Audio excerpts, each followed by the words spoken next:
deeper underlying issues that are causing the problem. So we can put a Band-Aid on it, but we're losing blood at such a pace that the Band-Aid's not going to do any good. We are a society in crisis, and people are going to anesthetize themselves. So until we start saying we have a larger crisis than heroin, heroin is the symptom. It is saying people have to anesthetize themselves to get through this life. It is not the cause. So here we are, and we're worried about heroin. Well, if we did not have heroin, what would it be? We're coming out with the designer drugs now, and that will be the next epidemic. There will always be an epidemic. The question is how big? Well, it's only going to get smaller if we have a national dialogue, seeing that we are having an increase in all kinds of drug use. But don't think of it at first as a drug. We don't have to ask why heroin's a problem. We have to ask why despair is the problem. Because despair is what is being anesthetized.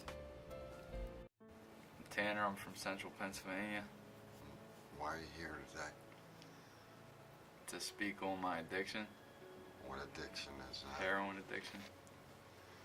I've had my addiction for like 8 years now, but heroin for like 3 or 4. How old are you? 20. 20? Yeah. So you started when you were early teens? Yeah. What did you start on first? K2. Why did you get started? How did you get started down the drug road? I mean, I was a pretty good kid, and I just started having problems when I was younger. It stemmed from other problems, but Like what kind of problem? being sexually molested, and Was that by a family member? my mom's ex-husband. Yeah. Okay. A couple weeks ago, I had my overdose experience. Humbling to say the least. First time I used heroin. Probably go back to about 18 years old. Just like any other drug. It was just, it was a party thing. Everyone else around me was doing it. I found that most of it is a result of bad parenting or trauma. Hands down. Neither of them's the case in my case. You learn by seeing and hearing. That's what kids, like they're listening to the music, the music's telling them to do all this stuff, and you'll be accepted, you'll be one of everyone else, really, is what it is, and that's scary. And especially, if tragedy would strike, it would just send, a wave through. When Wave you of say destruction. it's no stranger, does that mean your parents have addiction problems, or? My dad, for on and off, basically his whole life. Because that's the typical story you hear. It's never, an early happy ending. What was his addiction to? You name it. But primarily, heroin. My father was always in the picture. He's the best dad anyone could ask for, really. He's amazing. My name is America. Okay. You've had an addiction problem? Yes. Yes, I've actually had several. Been addicted to several drugs. Okay. And what drugs were they? When I was 19, my addiction was with Xanax and any type of benzo that I could get my hands on. Okay. I had got off that, and I was being prescribed opiates from my doctor, which led to opiate addiction, which then turned into a very bad heroin addiction. I wish I could stop thinking about heroin. I wish that it would just go away. I wish I could go back to the day before I tried it. Because I know that mentally, I'm never going to be the same as before. How has your relationships become with your parents now?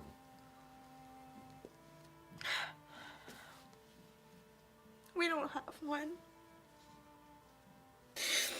We don't have one. They're both still addicts. I love them dearly. Your parents are heroin addicts? They're addicted to pills more than heroin. I mean, they'll do heroin. Mm-hmm. They'll do any drug that's in front of them. So we're going to continue to see 200, 400% increases in fatal overdoses. We're going to continue to see a greater proliferation of addiction to heroin. If we can't address some of the underlying problems, we're going to continue to see these problems. And you know, if I may, our focus today is on heroin, but it's not just heroin. It's other drugs. If we can get people off of heroin, it's going to be something else. We've got to deal with the underlying problems that are leading kids to drug addiction, period. And I know that that's not always popular to say. It's not popular to say that it's because mom and dad aren't around to supervise them. It's because, you know, they're looking for they're looking for love, they're looking at affection, and they're not getting it at home. Or maybe they're getting the wrong kind of attention at home.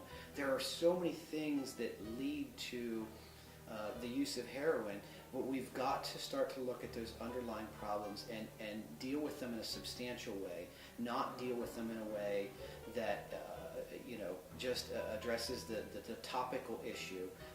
You know, we can't just put ointment on a cancer. We've got to get in and we've got to dig the cancer out.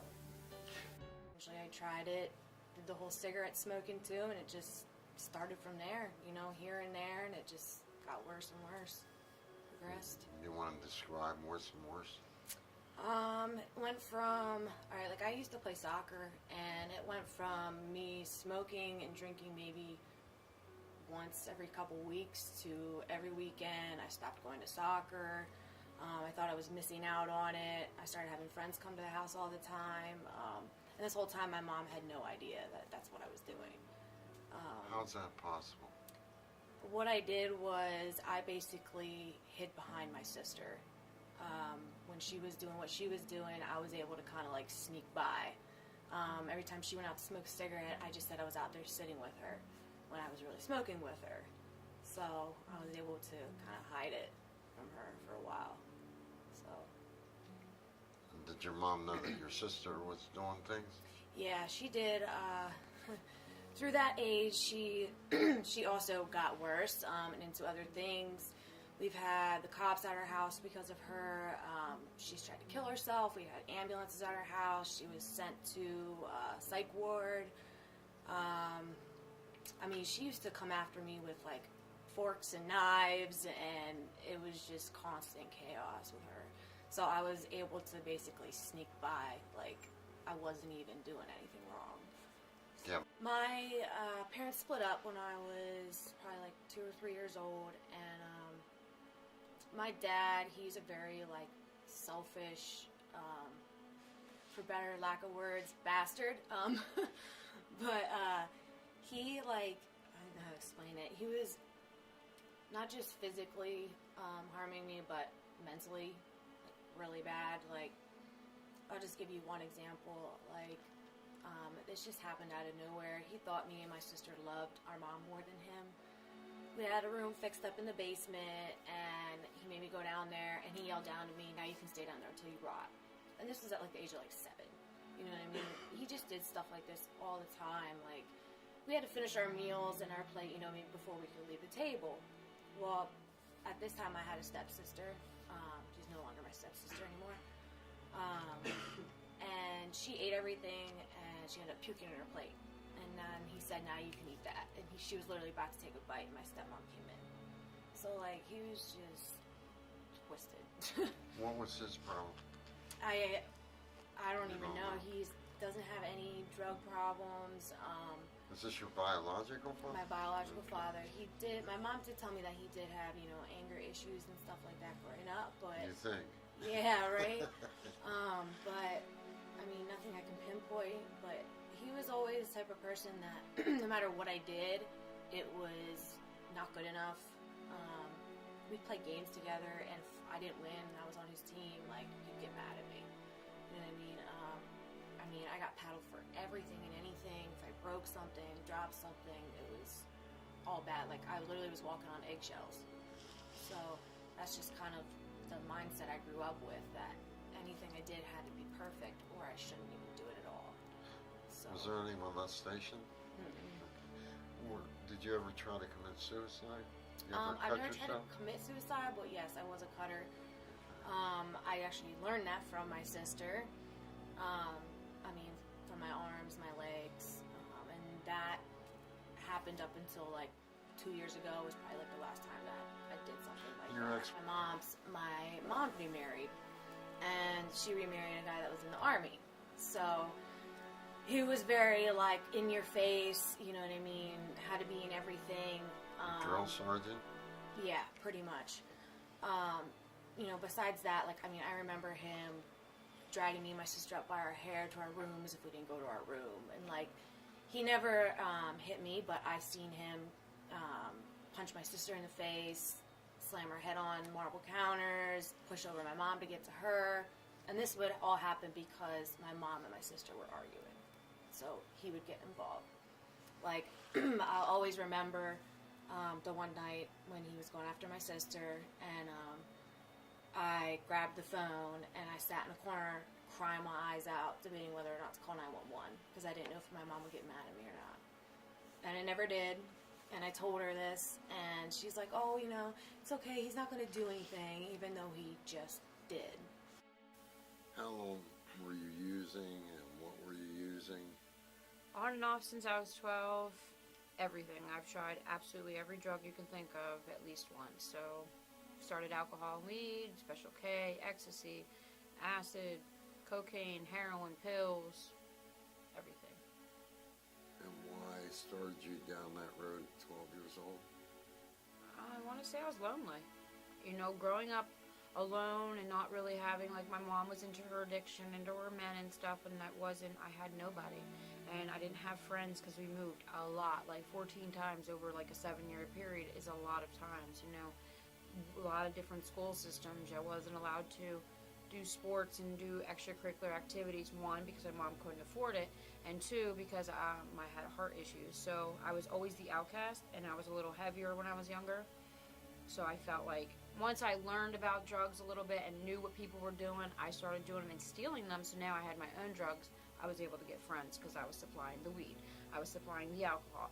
So it started as a way to get friends, to have people, you know, quote unquote family, you know, be accepted somewhere. See, a lot of people, as when I was watching the documentary, I forget who it was, talked about the hole inside.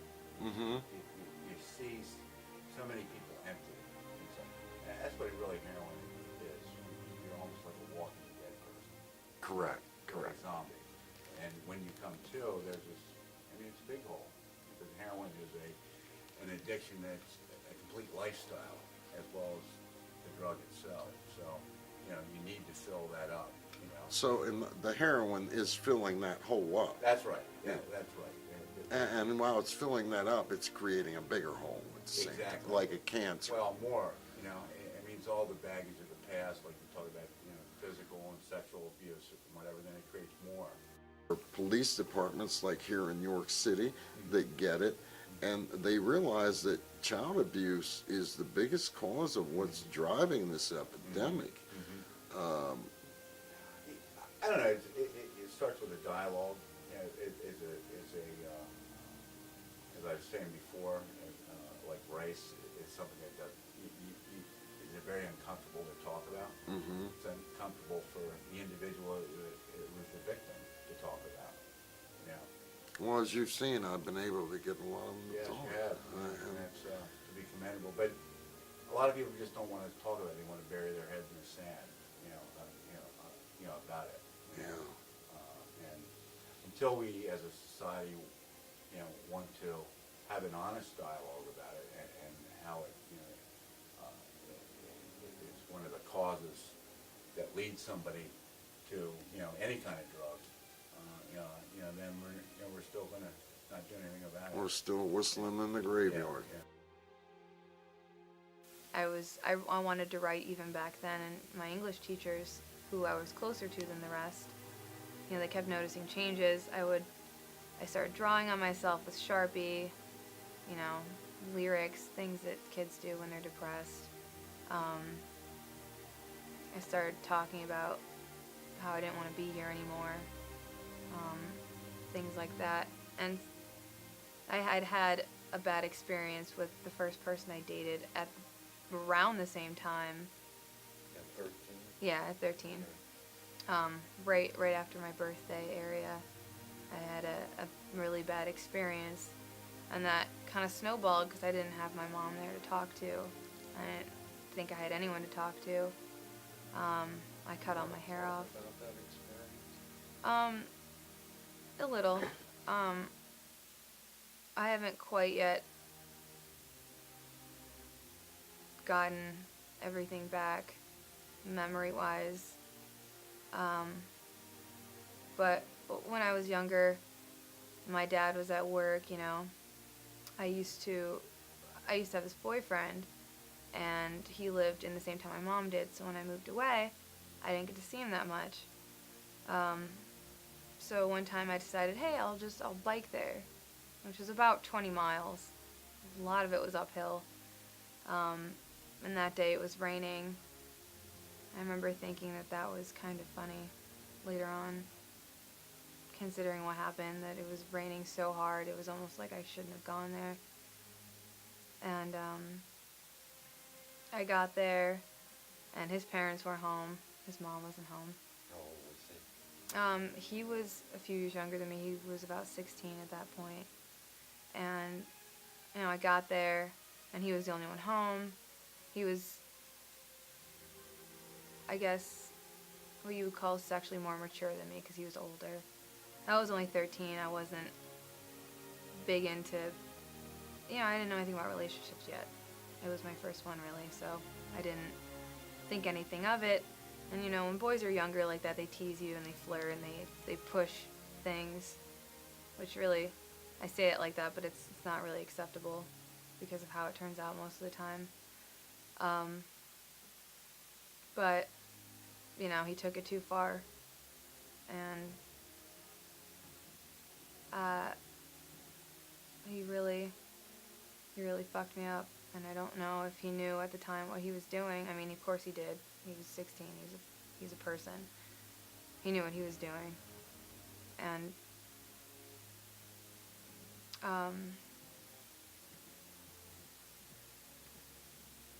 he just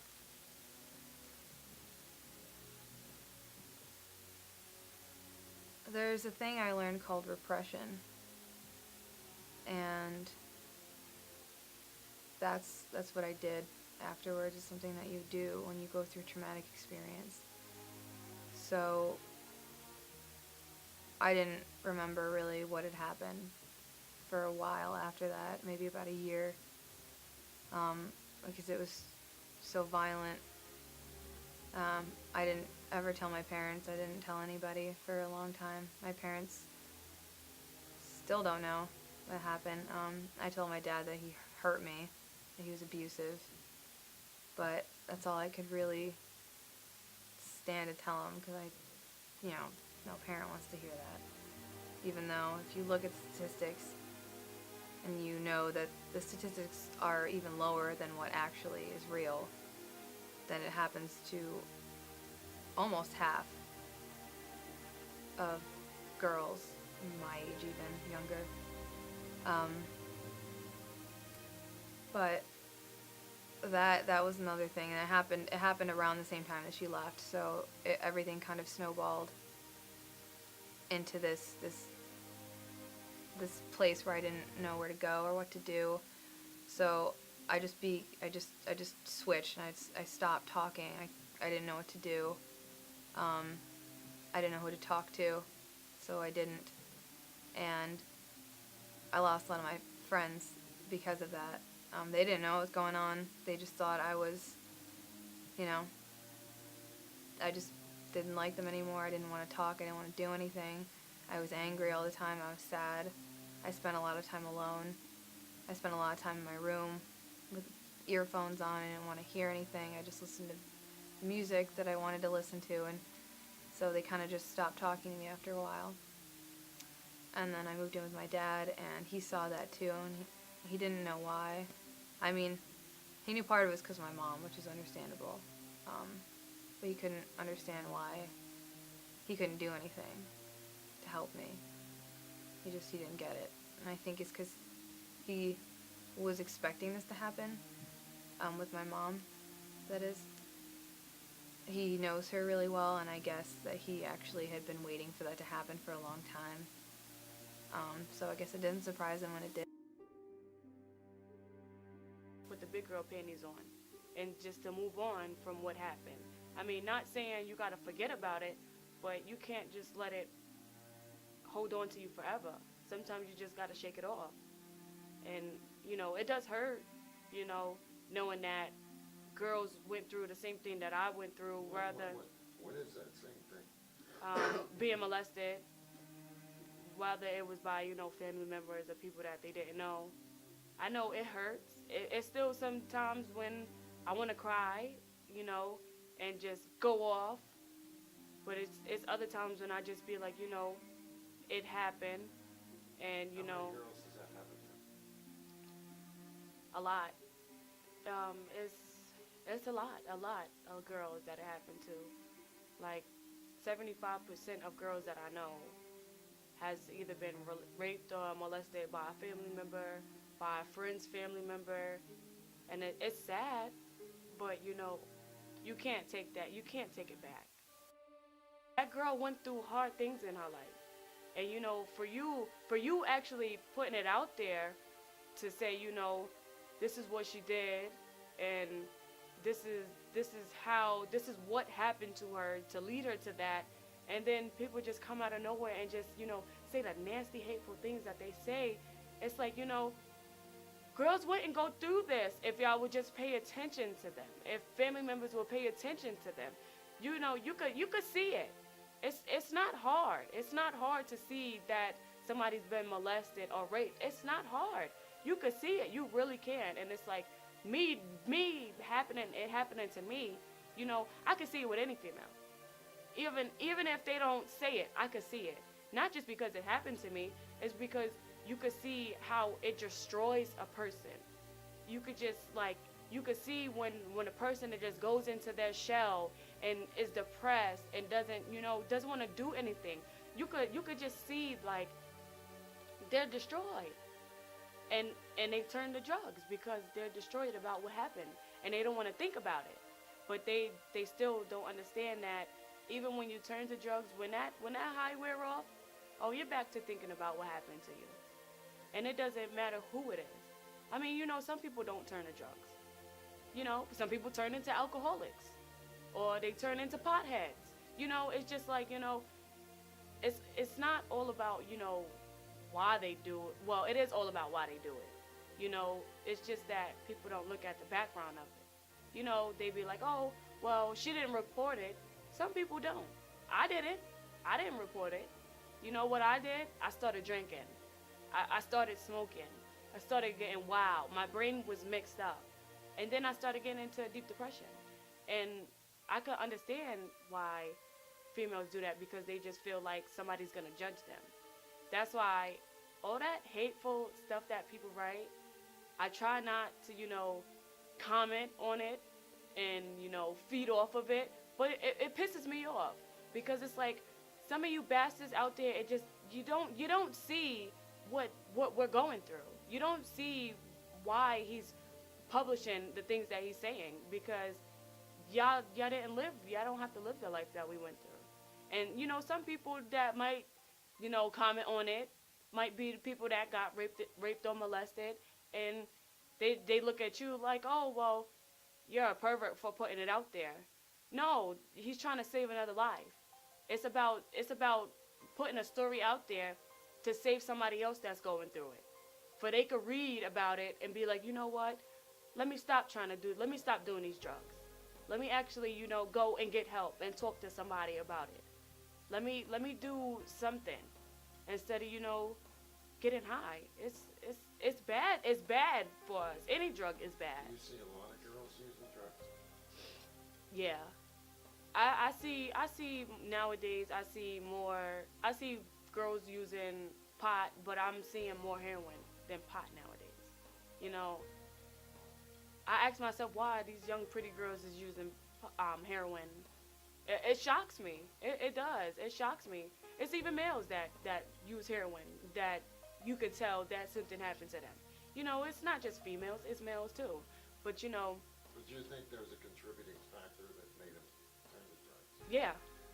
They Yeah. just arbitrarily pick up the drug and the drug. Yeah, is they the don't problem. just pick it up. Is heroin the problem? Is heroin the problem? No, heroin's not the problem. To me, heroin is not the problem. It's the background. It's the background to them doing the heroin. It's not the problem. When you do coke and it ain't working for you no more, then you move up. You move up a drug. So it's like heroin is not the problem. It's the problem that happened. And some families, they either don't care or they either don't want to work through the problems. And it's sad. It's sad. It's very sad. But it's just like, at the end, you can't help somebody that don't want to be helped. Some of these men out here, they don't want to be helped. They don't want to come out and be like, I've been molested by this person. I've been molested by this person. And it's just like, it's sad that they don't want to come out, but it's just like, it's all about being judged. That's how. Do the 1032s. Yeah, that's good. Yeah. 1032 sounds like a winner. But it falls on deaf ears around here. Rather than do your march downtown, your candlelight vigils, do something that matters. And a 1032 would matter. Because now you're saving lives. You're not going to meetings looking for everybody outside yourself. You are actually fundamental in becoming that part of that 1032. I thought Google search that and it'd be interesting to see. You won't find. Unfortunately, you won't find this area because it becomes localized.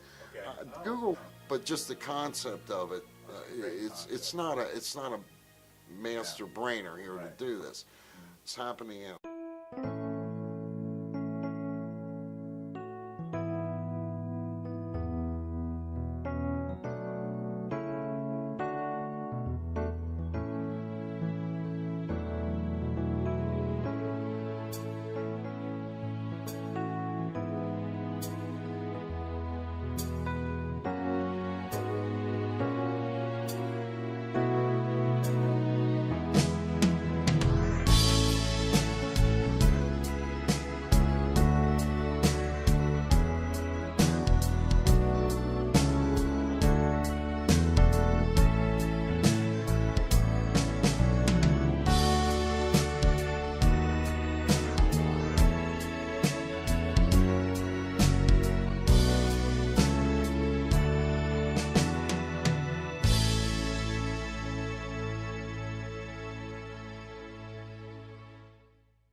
I've had my addiction for like 8 years now, but heroin for like 3 or 4.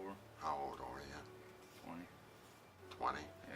So you started when you were early teens. Yeah. What did you start on first? K2.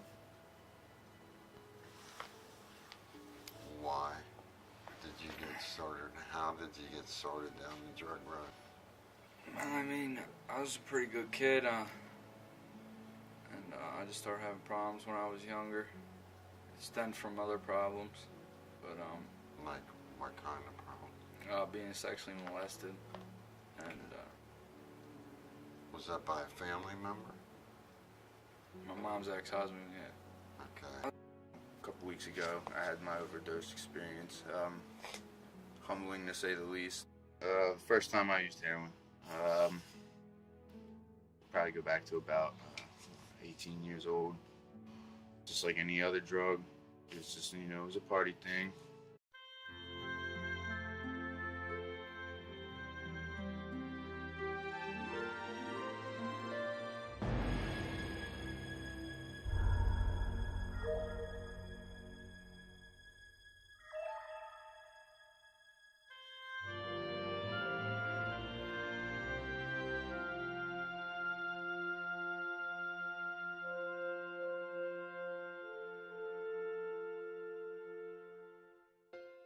Deeper underlying issues that are causing the problem. So we can put a Band-Aid on it, but you know, we're losing blood at such a pace that the Band-Aid's not going to do any good.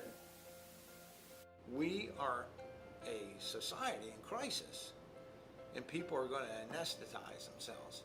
So until we start saying we have a larger crisis than heroin, heroin is the symptom. It is saying people have to anesthetize themselves. My father's always in the picture. He's the best dad anyone could ask for, really. He's amazing. My name is America. Okay. You've had an addiction problem? Yes. Yes, I've actually had several. Been addicted to several drugs. Okay. And what drugs were they? When I was 19, my addiction was with Xanax and any type of benzo that I could get my hands on. Okay. I had got off that, and I was being prescribed opiates from my doctor, which led to opiate addiction, which then turned into a very bad heroin addiction. I wish I could stop thinking about heroin. I wish that it would just go away. I wish I could go back to the day before I tried it. To get through this life. It is not the cause. So here we are, and we're worried about heroin. Well, if we did not have heroin, what would it be? We're coming out with the designer drugs now. And that will be the next epidemic. There will always be an epidemic. The question is how big? Well, it's only going to get smaller if we have a national dialogue, seeing that we are having an increase in all kinds of drug use. But don't think of it at first as a drug. We don't have to ask why heroin's a problem. We have to ask why despair is the problem. Because despair is what is being anesthetized. Tanner, I'm from Central Pennsylvania. Why are you here today? To speak on my addiction. What addiction is that? Heroin addiction. Everyone else around me was doing it. I found that most of it is a result of bad parenting or trauma. Hands down. Neither of them's the case in my case. You learn by seeing and hearing. I mean, that's what I mean, kids, like they're listening to the music, you know, the music's telling them do all this stuff, you know, and you'll be accepted, you know, you'll be one of everyone else, really, is what it is, and that's scary.